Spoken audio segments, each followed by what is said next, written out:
Malaysia के तेरेंगनु राज्य में हाल ही में एक ऐसा नया शरीयत कानून लागू किया गया है जिसने पूरे देश में चर्चा और विवाद दोनों को जन्म दिया है। इस कानून के तहत अगर कोई मुस्लिम पुरुष बिना वैध कारण के शुक्रवार को यानी कि जुमे की नमाज छोड़ता है तो उसे कड़ी सज़ा भुगतनी पड़ सकती है। अब इस नियम के मुताबिक ऐसे व्यक्ति को 2 साल तक जेल की सज़ा या 3000 रिंगिट लगभग 62,000 रुपये का जुर्माना लगेगा या दोनों दंड मिल सकते हैं।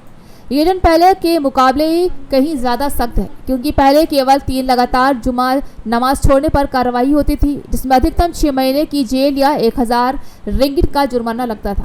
इस नए कानून को लागू करने के लिए राज्य सरकार ने मस्जिदों के आसपास जागरूकता बढ़ाने वाले बैनर लगाए हैं और कानून के पालन के लिए निगरानी भी बढ़ा दी है। धार्मिक अधिकारी, स्थानीय प्रशासन और पुलिस इस नियम को सख्ती से लागू करने में जुटे हैं। इसके तहत यदि कोई व्यक्ति जुमा नमाज छोड़ा पाया जाता है तो उसे तुरंत दंडित किया जा सकता है।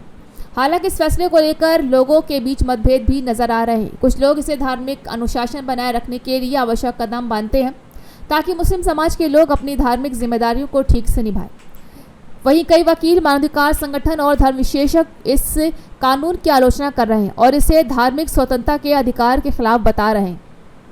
उनका कहना है कि धर्म में किसी भी तरह की ज़बरदस्ती नहीं होनी चाहिए और लोगों को अपनी धार्मिक क्रियाओं के लिए प्रेरित किया जाना चाहिए, न कि सज़ा के डर से मजबूर किया जाना चाहिए। इस विवाद के बीच वकील अंजीरा अजीज़ ने कहा है कि कुरान साफ कहता है कि इस्लाम में कोई ज़बरदस्ती नहीं है। उन्होंने ये भी जोड़ा है कि सरकार को कठोर कानून बनाने की बजाय लोगों में धार्मिक जागरूकता फैलाने पर ध्यान देना चाहिए। उनका मानना है कि धर्म को कानून के जरिए ज़बरदस्ती नहीं बल्कि साझेदारी, समझदारी और संवेदनशीलता के साथ अपनाना चाहिए। मलेशिया के इस नए कानून ने धार्मिक और सामाजिक बहस को तेज़ कर दिया है और आने वाले समय में इस पर और चर्चा होने की संभावना है। ये देखना दिलचस्प होगा कि इस कानून का प्रभाव मुस्लिम समाज पर कैसा पड़ता है और क्या अन्य राज्यों या देशों में भी इस तरह के सख्त कानून लागू किए जा सकते हैं या नहीं।